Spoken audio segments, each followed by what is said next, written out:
How's it going, everyone? A lot of people get depressed around the holidays because it's a painful reminder of everything that's wrong with their lives.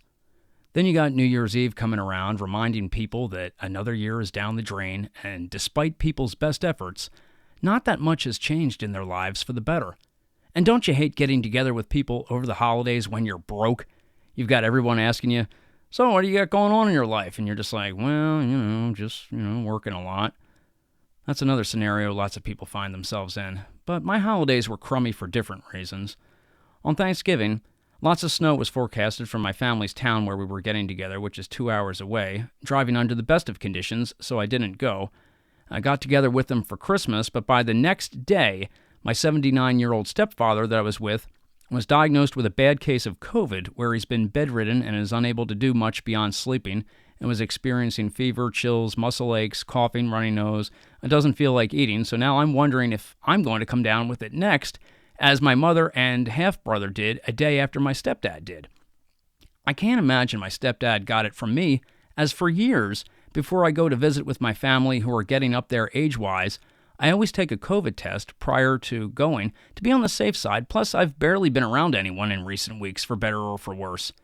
In addition, I've read that if you're around someone with COVID and you end up getting infected, it'll be 2 to 14 days before you show any symptoms, so that makes me feel less likely that he could have gotten it from me, as he was sick from COVID by the very next afternoon. I haven't had any symptoms yet, but I've taken 2 more COVID tests since hearing about my family getting it, just to see if the test would pick up anything, but they both came back negative. What frustrated me more was that I thought all 3 of them had been updated with the latest COVID shots, so I'm like, what's with all 3 of them getting bad cases of COVID when all of them had the most recent shots? Then I found out that none of them had had any shots in quite a while, so it made more sense. When you have elderly parents like I do, my stepfather's 79 and has a heart condition, and my mother is 69 but is in even worse health than my stepfather, it obviously makes you very concerned about how bad they're going to get. God forbid one or both of them ends up losing their life over this. It just makes you wonder. And it really sucked the joy out of my holiday season, along with all the other problems I'm already having. So that was the type of crummy holiday season I had. Hope yours was much better than mine. At least I have supportive family members to spend Christmas with, whereas a lot of people don't even have that. On the more positive side, at least I finally got back to producing YouTube videos after being on hiatus for 3 months, due to being overwhelmed with other issues that were a lot more of a priority. I had been posting YouTube videos for about 2 months and 4 days and had done 16 videos, but being a new YouTuber with no prior experience doing this, it's no surprise that the channel wasn't getting much traction, and I got discouraged as I was spending a lot of time on it, but I wasn't getting much in terms of views or subscribers, so I was like, well, I've got much bigger fish to fry than this, so I need to put this aside for now, as it really isn't going anywhere, and I need to start working on much bigger priority tasks. I intended on coming back to YouTube once some other issues in my life started to get straightened out. As I talked about in some of my other videos, the place where I'd been working for the last 25 years went out of business in 2024, so I really needed to focus on applying for jobs and going to job interviews. Because I've been dealing with bad health for many years, which I'm sure in part is due to the fact that I've always done physical labor, I tried applying for work-from-home jobs and office jobs, but haven't had any luck with that so far. What surprised me was that despite having 25 years of experience doing warehouse work and being the person who would cover for the supervisors on second and third shifts when they weren't there, when I applied for various warehouse jobs, I usually got an email saying that they were not interested in interviewing me and would be moving forward with other candidates. So now, I'm starting to wonder if I'm not getting hired or even so much as interviewed, in large part due to my age. I'm 50 years old, and in today's times of employers trying to do anything and everything to cut expenses, lots of employers don't want to hire people in their 50s and 60s, as they see it as a way to cut costs for the company.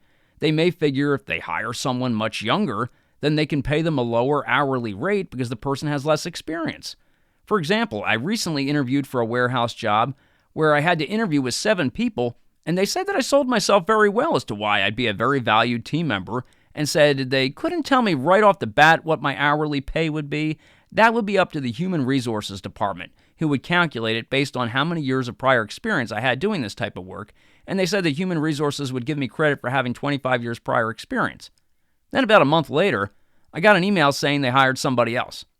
Oftentimes, employers also don't want to hire older workers as they tend to have more health problems than younger co-workers, so older workers would cost the company more in terms of health insurance. Another reason I got away from YouTube temporarily is I was trying to learn all the ins and outs of doing audiobook narration and voiceover work and learning how to operate the software to make that happen. Since I wasn't having luck finding suitable work while applying for jobs, I figured I'd give this a shot to see if I can earn more income this way. I'd really like to do this full time and be self-employed, but it usually takes a while to get established.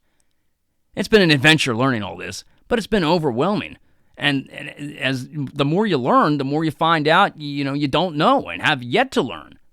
I bought new equipment as what I had to record with might have just barely passed for doing some of the lower paying work when you're just starting out.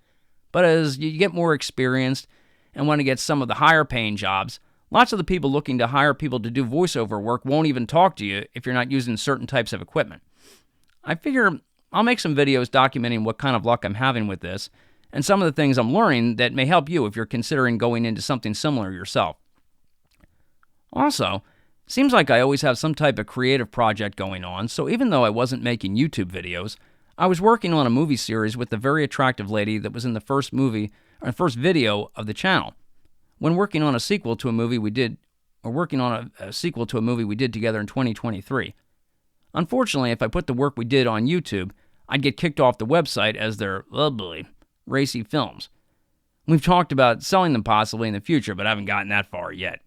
That'll be the next thing. I'll end up having to become a racy movie writer and producer just to put groceries on the table and pay the mortgage. Sheesh. I mean, who would have thought that job going out of business was going to result in this? Ay, ay, ay. Well, best of luck to all of you in the new year. If this video resonates with you, please give it a like and subscribe. Hit the bell to be the first one to know when I release new content. You can follow along with me on my journey to see if I can ever get my life situation straightened out or if I end up having a nervous breakdown in the process. Thanks for watching. Talk to you again after a while.